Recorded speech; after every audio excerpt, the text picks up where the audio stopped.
What's going on, YouTube? It's me, B-Tags, and today we're going to talk about 6 ways that you can become an officer in the United States Air Force. In summary, we're going to be talking about ROTC, Air Force Academy, OTS, direct commission, switching branches, and last but not least, I won't tell you the 6th one because that's the route I'm taking, and I'll talk about it at the end.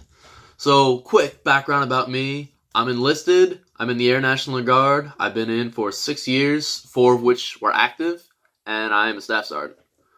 I've been told that I'm going to be commissioning within the next 3 to 6 months as a comm officer. So I'll talk about how I am at the end. That's the 6th one. But anyway, let's get into it. So first off, to become an officer at all, there's 3 main requirements. You need citizenship of the United States. That's mandatory. You need to be registered in the Selective Service, and you need to pass the AFOQT. That's the Air Force Officer Qualifying Test. It's kind of like the ASVAB, but for officers. Think of it like an SAT. So like you take an SAT to get into college. You take the ASVAB to enlist. You take the AFOQT to become an officer. No matter what path you choose to commission, you have to take the AFOQT. It's not that hard, but I would still definitely recommend studying for it. I used ASVAB for Dummies. I'll have a link for that in the description. But yeah, just know for the rest of this video, if I say AFOQT, I'm talking about that standardized test. Moving on. First method to become an officer is ROTC. That's Reserve Officer Training Corps. Now, if you want to join the Air Force, your school has to have Air Force ROTC. So, go to a college that has Air Force ROTC, or has a cross-campus agreement with another school that has Air Force ROTC. For example, I went to SUNY Poly, which was an hour away from Syracuse University. I was able to do ROTC at Syracuse University while being a student of SUNY Poly. Anyway, so ROTC is a program, it's a class you take. It's, you're in the Corps of Cadets, you wear a uniform, you go to PT, you learn about leadership, all that good stuff. You do that for 4 years and you become an officer. So between your 2nd and 3rd year, more like the end of your 2nd year, is where it gets competitive. So to get into the program, anyone can get in. You just, apply. You have those requirements I said before. You're in. 2nd year, end of your 2nd year, you put your package together. It's composed of your GPA, your AFOQT scores, your physical training test, so like, running, push-ups, sit-ups, waist measurement. That's your PT test. And your commander's ranking. So your commander is going to rank everyone in your class, top 3rd, middle 3rd, bottom 3rd, top cadet, 2nd cadet, 3rd cadet, all that kind of stuff. And he'll give you you'll get points based on how your commander ranks you, compared to your peers. So all 4 of those things put together is your package to get accepted, is to go to field training. So they can only commission a certain amount of cadets every year in ROTC, and yeah, they only have a certain amount of field training slots, basically. So if you don't get accepted to field training the 1st year, you can always go in the 2nd year, but I don't think they'll let you apply more than twice. Could be wrong about that, but typically if you don't get accepted your 1st year, you go your 2nd year. It's not that hard to get accepted. If you have a 3.0 GPA, you'll be pretty safe. 2.5 minimum. But yeah, so that's requirements. Once you pass field training, which field training is basically basic training for officers in ROTC, once you pass field training, you're going to be an officer in 2 years, as long as you don't mess up, as long as you keep your grades up and don't get yourself in trouble in the next 2 years. You will become an officer. So what's really good about ROTC is it's really easy to get into, but it's also really easy to get kicked out. Kind of like all these other things, all these other methods. But the thing about the military is that in general, it's really easy to get in trouble, and especially in a training environment. And on the officer side of the house, they're very unforgiving when it comes to when you get in trouble for stuff. For example, I was in ROTC. I was enlisted at the time, so I had something to fall back on. But I was in ROTC. I was a good cadet. I had good grades. I had good leadership, good motivation, good dedication. Did a lot of extracurriculars. I was dropped because I got a D in Air Force history, and for them, a D is failing. If you get a D in another class, that's okay, but if you get a D in one of your ROTC classes, that's considered failing. And it wasn't just a slap on the wrist, try again, it was a, see ya, we don't want you to be in ROTC anymore. We don't care how good you are at everything else. So it's really easy to get in, but it's really easy to get kicked out. So if it were Air Force basic training and you make a mistake like that, they just push you back a week. Will get you. You'll still be in the military. But in ROTC, you make a mistake like that, you're out. You cannot commission through ROTC at all. But lucky for me, I can still commission through another way. And yeah, we'll talk about that later. But moving on, Air Force ROTC is the first one. United States Air Force Academy. Now that's a little bit harder to get accepted to. So to get accepted to there, first you have to be under 23 years of age. You have to have no dependents, and you have to be nominated by your congressman or senator, or sometimes a 4-star general. But typically it'll be your congressman or senator does a nomination. So while you're a senior in high school, to be competitive, you want to have around a 90 GPA. AP classes help. Sports, extracurriculars, be a leader in your school, so like class president or captain of one of your teams. A volunteer service, 100 hours community service a year is a good rule of thumb. That's not as hard as it sounds. I did it. And yeah, you're gonna have to PT score, your part-time job, that all plays into it too. And last but not least, your participation in cadet programs. So cadet programs, just like junior ROTC, Navy Sea Cadets, or Civil Air Patrol. Now, Civil Air Patrol is very, very good if you're trying to get into the academy. So especially if you've been in for a while. So if you're a cadet colonel in Civil Air Patrol, then you almost have a guaranteed shot to get in. So don't undervalue how much Civil Air Patrol help you get into the academy. And just overall, they're looking at a full person concept. So you can have 100 GPA and still not get accepted. They want to see that you can balance everything else together. That whole person, you're going to be a good leader. Because once you get into the Air Force Academy, there's no competition after that. As long as you graduate, you will become an officer and you'll have first slot at whatever job you want, to my understanding. So anyway, once you're in the Air Force Academy, it's a world-class education. If you fail, then you have to pay back the Air Force $200,000. But most people don't fail because you're surrounded by people who want to succeed, people who want to see you succeed. So it's very rare that you get dropped from the Air Force Academy, just statistically, because people who get accepted there typically are the kind of people who would also graduate. So big differences between Air Force ROTC and the academy. The academy, you're in uniform every single day. You're bleeding blue. You are only surrounded by Air Force cadets who are going to be officers. And it's equally as easy to get in trouble in the sense of if you get a D in a class in the Air Force Academy, I'm sure you'll get kicked out too. But the big difference is trouble is more likely to be knocking at your door if you're just doing ROTC. So what I mean by that is ROTC, you're a regular college kid most of the time. You just do ROTC kind of like a couple days a week, a couple hours a week, really. But you're a regular college kid, there's going to be people inviting you to go to underage drinking parties, inviting you to smoke weed, inviting you to do things you really shouldn't be doing.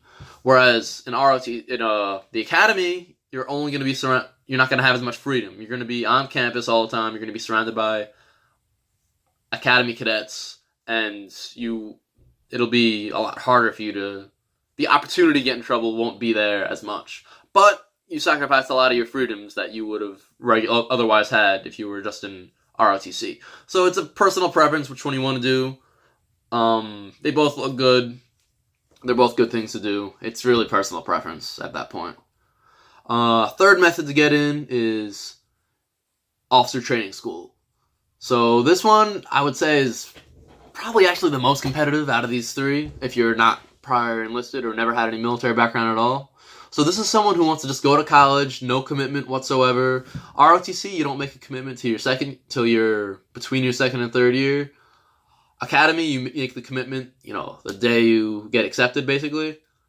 And the OTS, you don't make a commitment until after you have your degree, So you go to college, you get your degree, maybe you even did something in the real world after that.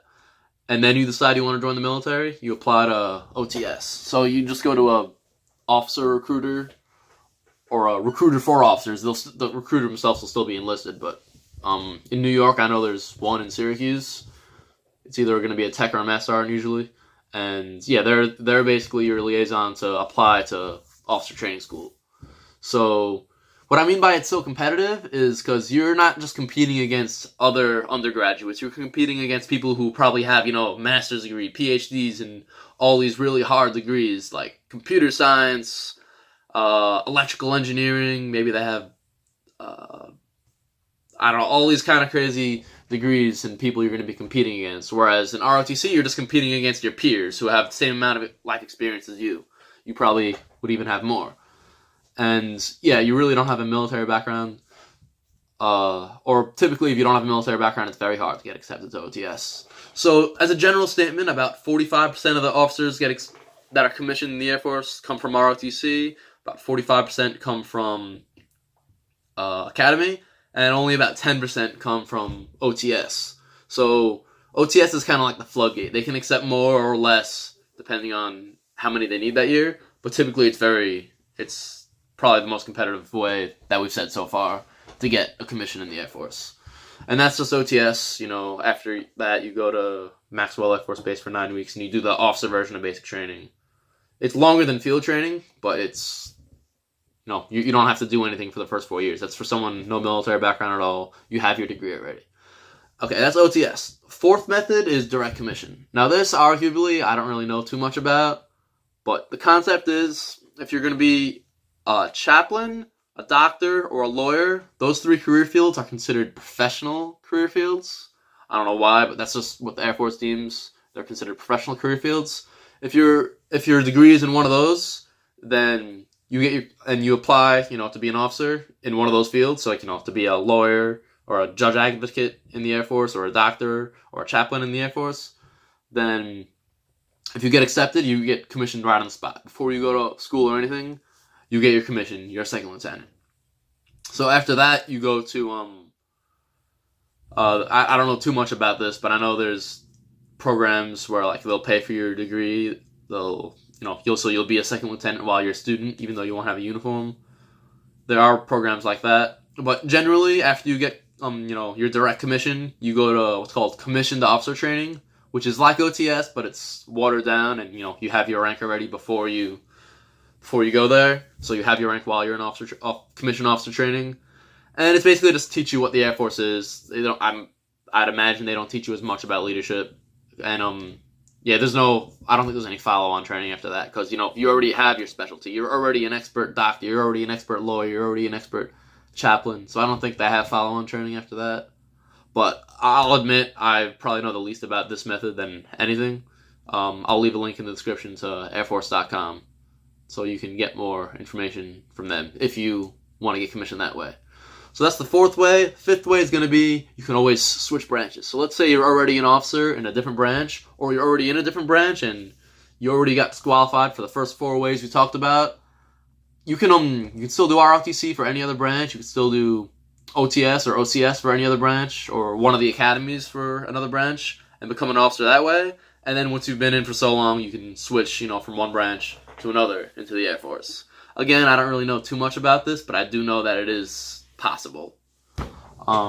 So yeah, if you get kicked out of ROTC, you get kicked out of the Academy, you get kicked out of OTS, don't think that there's no hope you can't join the Air Force. You still can switch branches. There's always an option.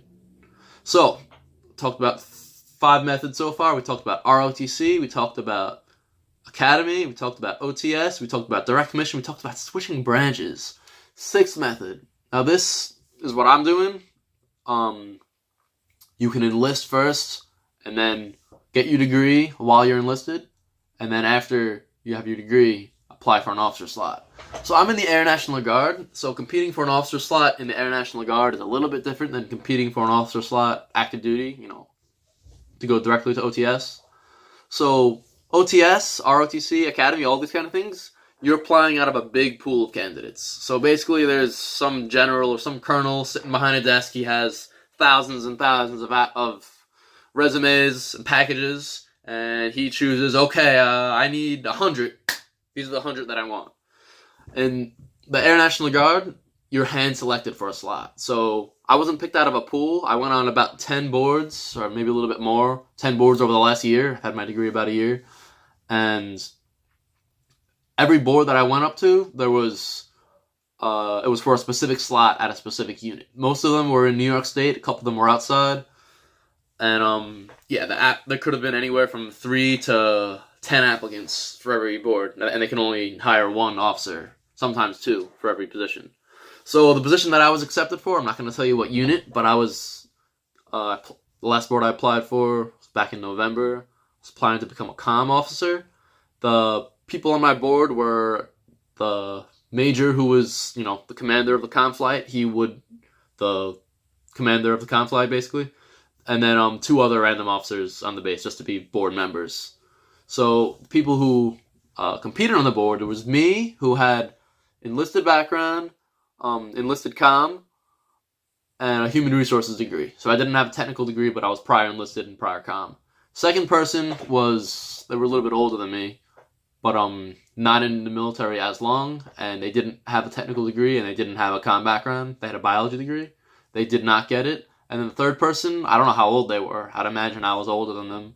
But they had a comm degree, but no military background whatsoever.